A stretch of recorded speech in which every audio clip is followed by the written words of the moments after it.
My first awareness of the world of physics, which touches on spirituality, related to the particle-wave duality. I was keen to understand how it was that I could get clairvoyant images that I could identify clearly as objects, and that these images were either real or symbolic representations of what the future held for the client, or past objects that were meaningful for the client. I wanted to know how waves turned into objects. What follows is my understanding and not necessarily described in scientific language.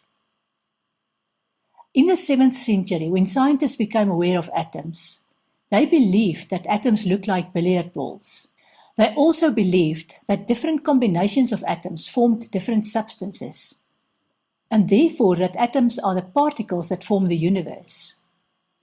All we needed to do was identify all the different types of particles, and we would have mastered the universe. Since then, physics have evolved and in the 20th century been replaced by quantum physics. Scientists now understand that there are in fact no particles. There are only waves.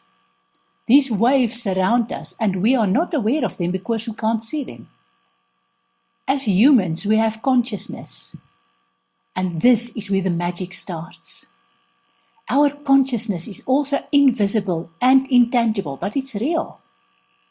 For example, you've had experiences where you think of someone and not long after that person contacts you. Or I tell you not to think of a green elephant. What did you just see clearly in your mind's eye? Now you know that elephants are not green. Then where did that clear image of a green elephant come from? That's your consciousness.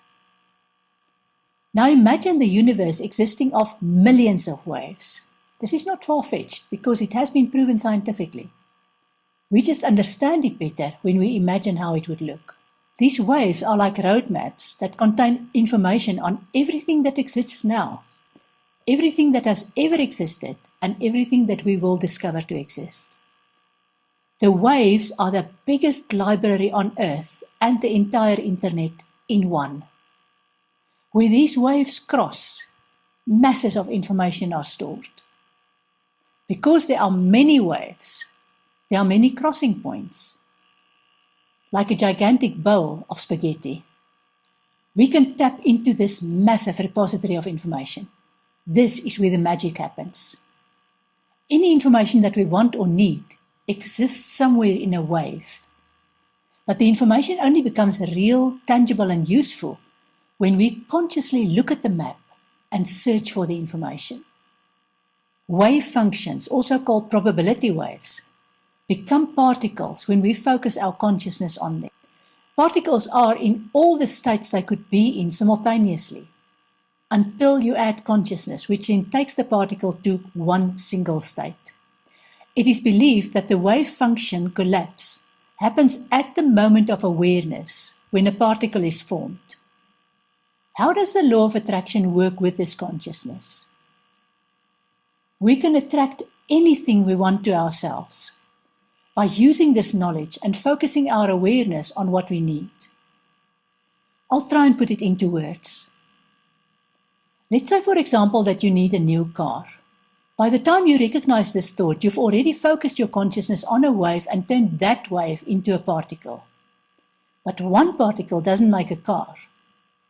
When you repeat this process often enough, there are more and more particles.